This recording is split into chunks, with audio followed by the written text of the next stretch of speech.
안녕하세요. 수고 많으십니다. 더불어민주당 헌정특위위원입니다. 김상입니다. 오늘 참여연대에서 마련한 개헌안을 소개해드리기 위해 이 자리에 섰습니다. 오늘 참여하시는 분들 먼저 소개해드리도록 하겠습니다.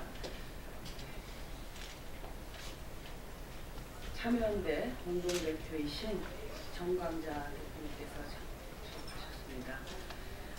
참여연대 분권자치기본권연구모임의 연구단장이시고 건국대 법전원 교수님이신 한상희 교수님 참석하셨습니다. 박정은 참여연대 사무처장 참여하셨습니다. 이재근 참여연대 정책회의실장 참여하셨습니다. 네, 이민현 정책실 간사로 함께 하셨습니다. 네, 설명이 필요 없으시죠? 우리는 지난 1987년에 만들어진 이 헌법이 대통령을 비롯한 행정부에 과도한 권한을 부여하고 이를 견제할 만한 장치는 미흡해서 대통령의 권력 남용이나 권력 형태가 계속됐고 지난 박근혜 정부에서 최순실 국정농단이 있었습니다. 그리고 박근혜 대통령 탄핵이 되었고요. 국회에서는 이 과정을 겪으면서 개헌특위를 구성해서 국민들께 개헌을 약속을 했습니다.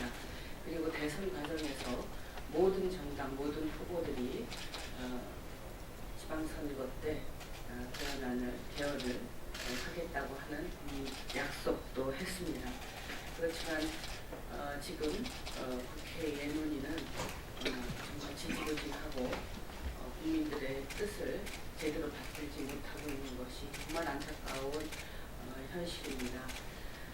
이제 국민투표를 개헌한 국민투표를 지방선거와 동시에 하려면 이번 3월에 개헌안을 마련해야 됩니다. 이 답답한 상황에서 대통령이 개헌안을 정부안으로 내겠다고 준비를 하고 있고 3월 13일 날 발표하겠다고 하는 상황이 있습니다. 국회에서는 이 개헌 시기와 관련한 그 합의가 제대로 지금 되지 않음으로써 논의 자체가 계속 공전되고 있는 상황입니다. 정말 국민들에게 부끄럽고 안타까운 마음 이루 말할 수 없습니다. 지금 시민사회와 그리고 전문가들 사이에 헌법 개정에 관한 논의들이 많이 있었습니다. 특히 참여연대에서는 시민사회와 전문가들의 의견들을 수렴을 해서 개헌안을 만들었습니다. 그리고 이 개헌안을 참여연대에서 입법 청원을 하게 됐습니다. 그래서 오늘 기자회견을 하게 되었습니다. 지금 헌법 개정 논의가 주권자인 국민들의 참여 속에서 이루어져야 하고 사실은 지난 촛불혁명 과정에서 이미 헌법 개정에 관한 국민적 공감대는 확실하게 이루어졌다고 생각을 합니다. 그 이후에 참여연대가 여러 시민사회 단체들의 의견과 전문가들의 의견을 수렴을 해서 헌법 개정안을 만들고 입법 청원을 하면서 이것이 빠른 시일에 국회에서 논의되기를 기대하면서 오늘 입법 청원을 하고 기자회견을 하게 되었습니다. 지금 참여연대가 마련한 이 헌법 개정안을 국회에 먼저 소개를 하고자 합니다. 이 관련해서 지금 우리 대표님께서 해주시겠습니까? 네, 대표님께서 그 내용을 설명해 주시도록 하겠습니다. 안녕하십니까. 참여연대 정광자 공동대표입니다. 오늘이 박근혜 전 대통령 1심 재판이 마무리되는 날입니다. 바로 이날 참여연대가 헌법 개정 안을 가지고 입법 입법 청원하게 되는 것은 어떻게 보면 예정되어진 일정이 아니었나 이런 생각까지 하게 됩니다. 지난 2016년, 17년 우리는 광장에서 정말 커다란 변화를 겪었고 정권이 교체되는 엄청난 일을 실현해냈습니다. 그때 저희들이 광장에 섰을 때 이것이 나라다라고 외쳤던 시민들의 요구를 뚜렷하게 기억합니다. 민주주의와 인권에 관한 방향을 제시했었던 시민들의 목소리를 참여연대가 담았습니다. 저희들은 1년 반에 걸친 헌법 개정안을 마련하는 연구 모임을 가졌습니다. 34차례의 연구 모임을 가졌고 3번의 토론회를 거쳤습니다. 그 결과물이 오늘 저희가 들고 나온 입법 청원안입니다. 가장 바라건대 시민들의 요구 또 참여연대의 열과 성이 다 녹아난 이 입법 개정안이 지금 논의되어지고 있는 국회의 개헌특위가 조금 더 제 역할을 할 수 있는 헌법기구로서의 제 역할을 할 수 있는 자극제가 되기를 바랍니다. 꼼꼼히 읽어보시고 이에 대한 시민들의 요구가 무엇인가를 정확하게 좀 받아들여 주시기를 바랍니다. 또한 대통령이 개헌안을 발의하는 특위를 구성하여 활동하고 있지만 그 또한 왜 그러한 물론 헌법상에 대통령이 발의권이 있기는 하나 대통령이 개헌안을 마련하는 상황에까지 이르렀는가를 국회가 조금 정확하게 인식하시고 제 역할을 다해 주시기 바라면서 입법 청원안의 구체적인 내용은 우리 단장이신 한상희 교수께서 설명해 주시겠습니다. 감사합니다.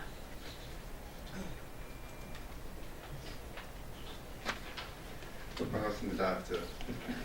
TF를 참여했었고요. 건국대학교에서 헌법을 가르치고 있는 한상입니다. 보도자료에 보시다시피 저희들 개헌안은 거의 전면적 개헌안이다라고 해도 과언은 아닙니다. 현재 130개 조문으로 되어 있는 것을 144개의 조문으로 약 10% 정도 양적으로는 증가시켰고요. 내용적으로는 그러니까 국민이 실질적으로 대한민국의 주인이 될 수 있도록 국민의 기본권을 강화하고 기본권을 강화한다고 했을 때 단순히 기본권을 새로 만들어내는 그런 데 그치지 않고 국민들의 실질적인 역량을 강화하는 그런 방식으로 기본권 조항을 좀 더 강화했고요. 권력 구조의 측면에서도 대항적 대통령제가 나올 수 있는 그런 회단들을 상당히 사전에 예방하는 이런 조치들을 했습니다. 구체적으로 보시면 보도 자료 부침 자료 2에 나와 있습니다만은 전문에서 4.19 혁명, 5.18 관주민주화 항쟁 그리고 6월 민주항쟁 등 이 헌법의 주인이 국민이고 국민은 불이한 권력에 대해서 언제든지 저항할 수 있는 권리가 있음을 명확히 선언을 했고요. 그와 더불어서 그러니까 생태의 문제라든지 또는 성평등의 문제라든지 또는 공동체와 서로 연대하는 그럼으로써 조화로운 삶을 살아갈 수 있도록 하는 것을 국가의 기본적인 방향성으로 잡았습니다. 이제 그 과정에서 국가의 정체성은 대한민국은 민주공화국이다라는 것에 더 이어서 대한민국은 민주적이고 분권적이고 사회적인 법치국가다라는 것을 명확히 했습니다. 더 나아가서 기본권 부분에 있어서는 기본권을 강화하되 그 강화하는 방식을 발전권과 평화권, 민주주의권이라는 세계 인권의 3대 흐름에 맞추어서 조정을 했습니다. 우선 권리의 주체는 당연히 국민이 아니라 인권의 주체인 사람이어야 될 것이고요. 그리고 국가 인권 보장 의무를 지금처럼 최대한 보장한다는 수준에서 그치지 않고 보다 더 명확히 했습니다. 국제 인권 규범을 적용해야 되는 것뿐만 아니라 최우선적으로 보장, 존중해야 될 것이고 그 완전한 실현을 도모해야 된다는 그런 규정을 했습니다. 차별금지 사유라든지 이런 것들을 보다 강화함으로써 평등권이 실질적으로 보장될 수 있도록 했고, 성평등의 문제는 각별한 규정을 두어서 특별한 규정을 두어서 보다 강한 보호를 받도록, 그리고 여성들, 특히 차별받는 여성들이 자기의 권리를 보다 실질적으로 실현할 수 있는 그런 틀을 마련했습니다. 저희들 안에서 가장 특징적으로 나타나는 것은 사회권을 강화함으로써 모든 국민이 기초생활을 보장받고 기본적인 삶의 질을 유지할 수 있는, 그래서 안정적으로 살아갈 수 있는 틀을 마련했습니다. 이제 국가 사회보장 책임이라든지 사회보장 수급권의 문제라든지 이런 것들을 구체적으로 규정을 하고, 특히 현행헌법에서 규정되어 있는 국가는 노력하여야 한다라는 국가 재량 규정으로 들어가 있던 것을 대부분 국민의 권리 규정으로 바꾸어서 국민이 국가에 대해서 청구할 수 있는 그런 여지를 강화했습니다. 그리고 이제 사회보장에 관련된 예산은 국가 예산 배정에 있어서 가장 먼저 하도록 그렇게 우선적인 순위를 부여했고요. 그 외에 건강권이라든지 또는 환경권이라든지 소비자 권리라든지 이런 것들을 보다 구체적으로 규정했습니다. 가장 두드러진 것은 시대적인 요구라고 할 수 있는 주거권의 문제를 쾌적하고 안정적인 건강한 그런 주거 생활을 보장하기 위해서 다양한 국가적인 책무를 부여하고 있습니다. 노동권은 좀 많이 강화가 됐는데요. 정당한 이유 없는 해고를 제한한다든지 상시근로를 원칙으로 한다든지 또는 근로의 의무조항은 없애고 근로의 권리라는 것을 노동권으로 바꾸면서 동시에 모든 사람은 일할 권리를 가진다고 해서 돌봄 노동이라든지 가사 노동이라든지 이런 상대방이 없는 노동 또는 특수고용과 같은 이런 노동까지도 보호받을 수 있는 여지를 마련했습니다. 자유권의 경우는 어떻게 보면은 사회권과 구분을 조금 모호하게 했습니다. 사실 기본적인 흐름이, 전 세계적인 흐름이 사회권과 자유권을 구분하는 것이 그렇게 타당하지 않는 것으로 알려져 있으니까요. 그래서 다양한 권리들 중에서 안전권, 평화권 같은 것들은 현 시대가 요구하는 기본적인 권리라고 보여지고요. 그 다음에 정보화 사회에서 더 중요성이 강화되고 있는 자기 정보 통제권이라든지 사생활의 자유라든지 또는 통신망에 접근할 수 있는 권리라든지 정보 문화 향유권이라든지 이런 것들을 강조함으로써 현대 사회에 부합하는 그러한 기본권 체제를 마련했고요. 더 나아가서 현재 현행 규정에서 모성보호라는 조금 가부장적인 틀이 들어가 있는 그런 헌법 규정들을 여성의 재생산권에 관한 여성 남성 마찬가지입니다만 재생산의 권리로 규정을 함으로써 그러니까 보다 더 실질적이고 사람 중심의 그런 기본권 체제를 마련했습니다. 예. 그 외에 나머지는 참조해 주시고요. 권력 구조의 측면에서는 5년 단임제의 틀을 그대로 유지하긴 했습니다만은 그러나 대통령의 권력은 상당히 완화시키고 국회와의 협력을 통해서 대통령의 권력을 행사할 수 있도록 그렇게 했습니다. 국회의원 수는 인구 15만 명당 1명 이상으로 해서 수를 대폭 증가시키기로 했고요. 연동형 비례대표제가 도입될 수 있는 근거를 마련했고, 특히 국회 입법권을 강화하기 위해서 정부의 법률안 제출권을 삭제하고 대통령이 법률안을 거부권을 행사했을 때 지금 현재 재의결 하기 위해서 3분의 1로 되어 있는 것을 5분의 3으로 함으로써 대통령의 거부권 행사의 폐단을 예방하기로 했습니다. 그 다음 대통령에 관해서는 국가원수라든지 헌법수호라든지 평화통일 의무를 진다라든지 하는 유신헌법의 잔재에 해당되는 규정들은 과감하게 삭제를 하고, 대통령 권한에 있어서도 특히 인사권의 경우에는 주요한 공직자 총리, 그 장관뿐만 아니라 주요 공직자 더 나아가서 지금 이제 국무회의의 심의 대상이 되어 있는 법률로 정하는 국영기업체의 관리자까지도 국회의 동의를 얻어서 임명하도록 그렇게 제안을 했습니다. 그 사법제도에서는 배심제가 들어갈 수 있는 여지를 마련했고요. 군사법원의 그 제도는 비상계엄이 선포된 경우를 제외하고는 폐지하는 것으로 그렇게 했습니다. 선거관리도 지금 그 선거운동을 제한하는 법으로 되어 있습니다만은 이것을 자유롭고 민주적인 선거운동이 이루어질 수 있도록 관리하는, 그래서 선거의 자유를 강조하는 그런 내용이 들어갔습니다.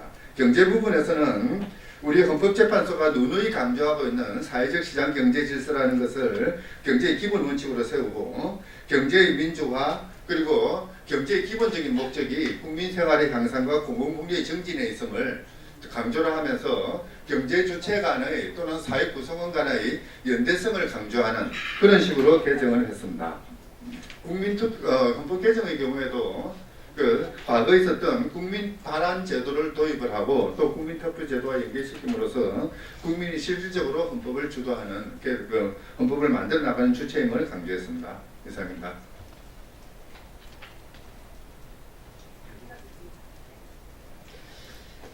네, 앞서 말씀 드렸다시피 많은 국민들은 이런 나라를 만들자라고 준비하고 있습니다. 매우 부지런하게 얘기를 하고 토론하고 있습니다. 우리가 갖고 있는 헌법적 권리가 무엇인지 토론하고 있습니다. 조만간 정부에서 대통령 발의안으로 개정안이 제시될 예정입니다. 국회는 무엇을 하고 있는지 꼭 돌아봤으면 좋겠습니다. 국회의 각성을 기대합니다. 지금 국민들이 바라는 개헌에 있어서 결정적으로 국회 개혁, 특히 정치 개혁이 있다라는 점을 다시 한번 유념해야 된다고 생각합니다. 그리고 국회가 앞장서서 국민이 참여하고 토론하는 공론장을 만들어줘야 되는 임무가 있습니다. 더 이상 방치하지 않기를 마지막으로 다시 한번 강력히 촉구합니다. 이상입니다.